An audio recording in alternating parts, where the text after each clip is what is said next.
All right. Thumbs up here too. Okay, cool. Highly recommend you check it out when you get a chance. It's on Netflix right now. Do the thing. Okay, I'm gonna kick it over to my man, just Johnny. Yo. Because you got to play a new game on Steam. On Steam, on PS4, on PlayStation Vita, and Vita. on the Switch. Oh, better be on the Switch. You said still getting supported out here. It's on the Switch. Damn, hanging by a thread. It's called SteamWorld Dig 2. Electric Boogaloo. A sequel I'll stop to making a the joke. It's game that 2018. I've I'll stop making never the joke.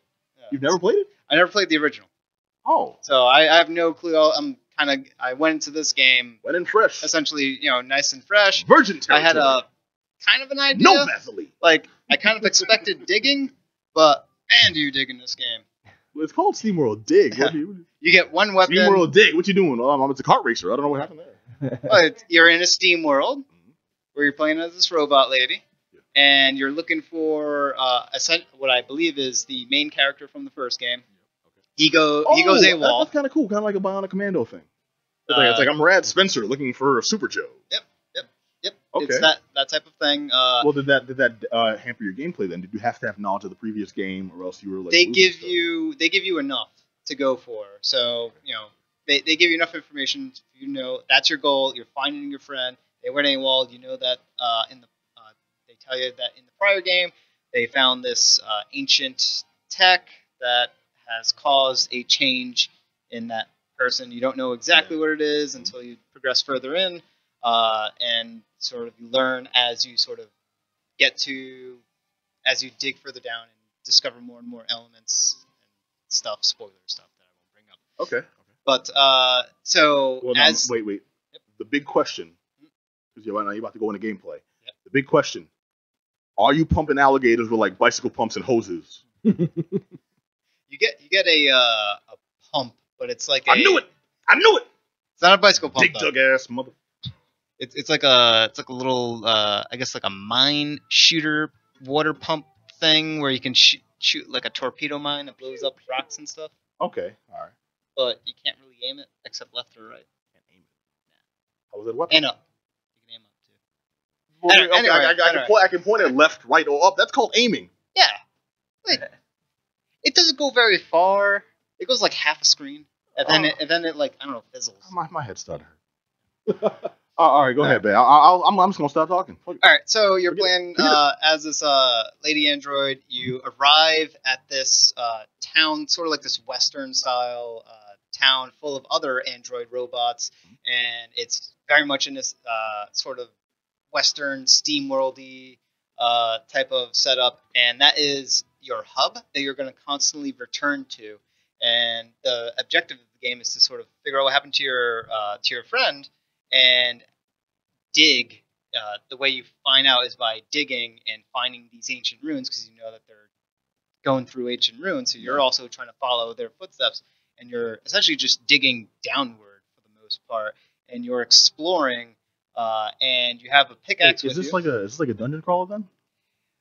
So there's no randomized elements to this. So the world is very handcrafted, and from what I believe, the first game was randomized, and they changed that, and they went with the handcrafted sort of scenario setup. So that's unfortunate. It's more Like streamlined. a cool mechanic to work in there. It's like it's a dungeon crawler, but you're making the dungeon as you go. You know? Well, you are. It's like a platformer. If you've ever played Dig Dug, it's Dig Dug and a platformer combined together, where there's these RPG mechanics where there's enemies like little dung beetles and whatnot that are down there. You kill them, you gain experience.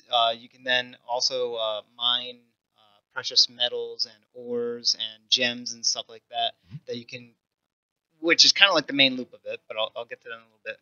And you keep digging down, and you can level up your pickaxe and other aspects that allow you to either platform better, access new places that you couldn't access to before via you can run faster. That therefore gives you more momentum to jump an even longer gap.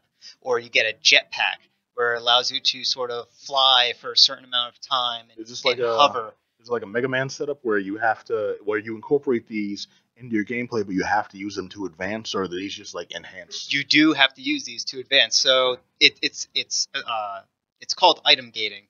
So you are item gated or ability gated as you're progressing through. But or are you segregated? you're not segregated.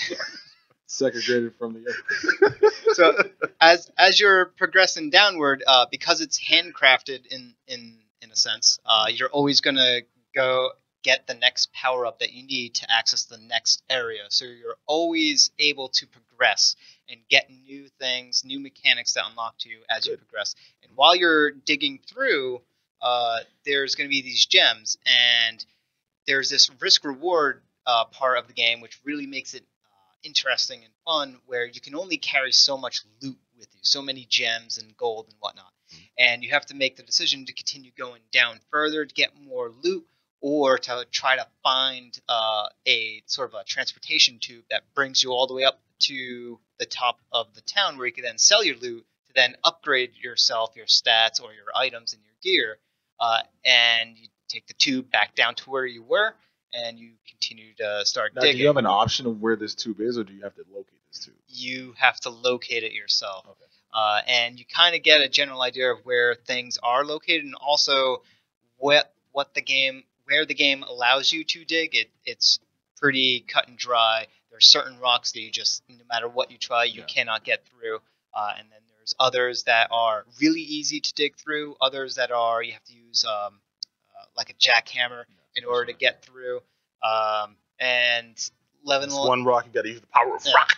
And leveling up your pickaxe, not only does it do more damage to enemies, it'll also break apart the rocks and the dirt, whatnot, faster, so you can dig even faster. Because the other part, the reason why there's this risk reward mechanic, is that you have a lantern with you, and the light you have as you're digging downward illuminates everything, and it gives you vision of where possible loot will be, also where that transportation tube will be. It gives you vision, extra range, even though there's dirt on either side of you. Lantern digger, give me sight beyond sight. But that starts to decrease as time progresses, so you kind of have a limited window and a limited vision.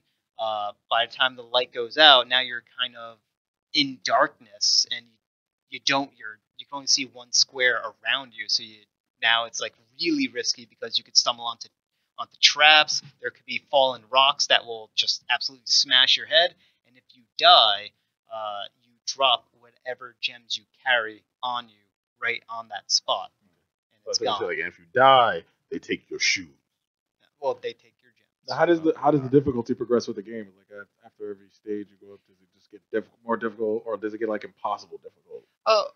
So with this kind of system, it's sort of as difficult as you want it to be, because if you want to play it safe, you can do that. You can sort of go back up. You can also gear yourself out and sort of change your loadout. Pretty much go Rambo.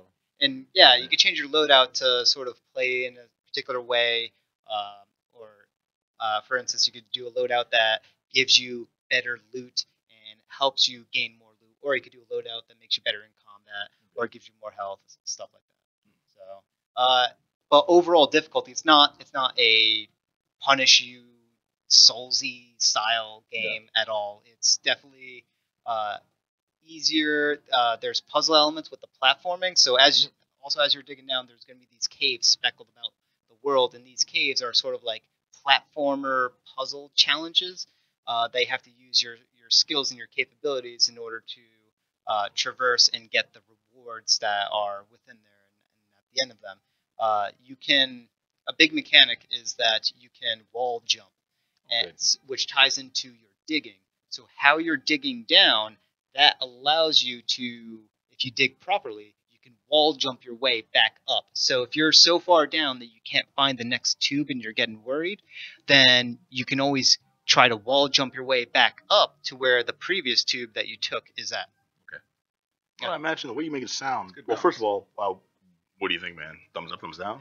This is a definite thumbs up. It's a really good, really well implemented game. It's polished beyond belief. You're not going to get like an amazing storyline or anything like that. It's short too. It's not super long. It's respectful of your time, so you can sort of get through it. The mechanics, shakes hands with your father. You can get Take it through home it. to meet mother. It introduces new things very quickly, new mechanics, new abilities that you get. You're always leveling yourself up. Almost every time you go down and go back up with a stash full of gold and whatnot, you're always going to get at least some upgrade. You're rewarded for exploring the world, so there'll be hidden things that can give you power-ups, and if you incentivize exploration, you get reward for it. And there's always something there, right? If you want to just continue digging straight down, you're going to get rewarded via new abilities because you're going through the sort of the main objective quicker. Or if you're sort of taking your time, you'll get rewarded in that other way. There's always going to be enemies there for you to attack, so you can get rewarded just from gaining experience. So yeah, it's really good. There's challenge, but it's not punishing challenge. The puzzle, the platforming elements, it will test your platforming skills in different ways, but it's not going to punish you where you have to try over and over and over again. There's no pitfalls where you're going to have instant death type of situations. I'm sure they'll make a pitfall joke. There's no pitfalls where an alligator's going to bite your pants. Right. Yeah. All right. So the game is called SteamWorld. SteamWorld Dig 2. It's available on Steam, PS4, PlayStation Vita, and the Nintendo Switch for $20. Highly recommend it for Nintendo Switch because there's no graphic limit to it, right? It's going to look the same on any platform. You just have it on Switch. You can put it on TV or take it with you on the go. So it's like the best of all the worlds. Cool. Wait for the port to the N gauge. I'll give it a shot. All right. Thank you, Johnny. I'm going to kick it now over to Rick Olive. Oh yeah. You mean a macho Rick Olive? I might take that moniker. All right, go for it. You got the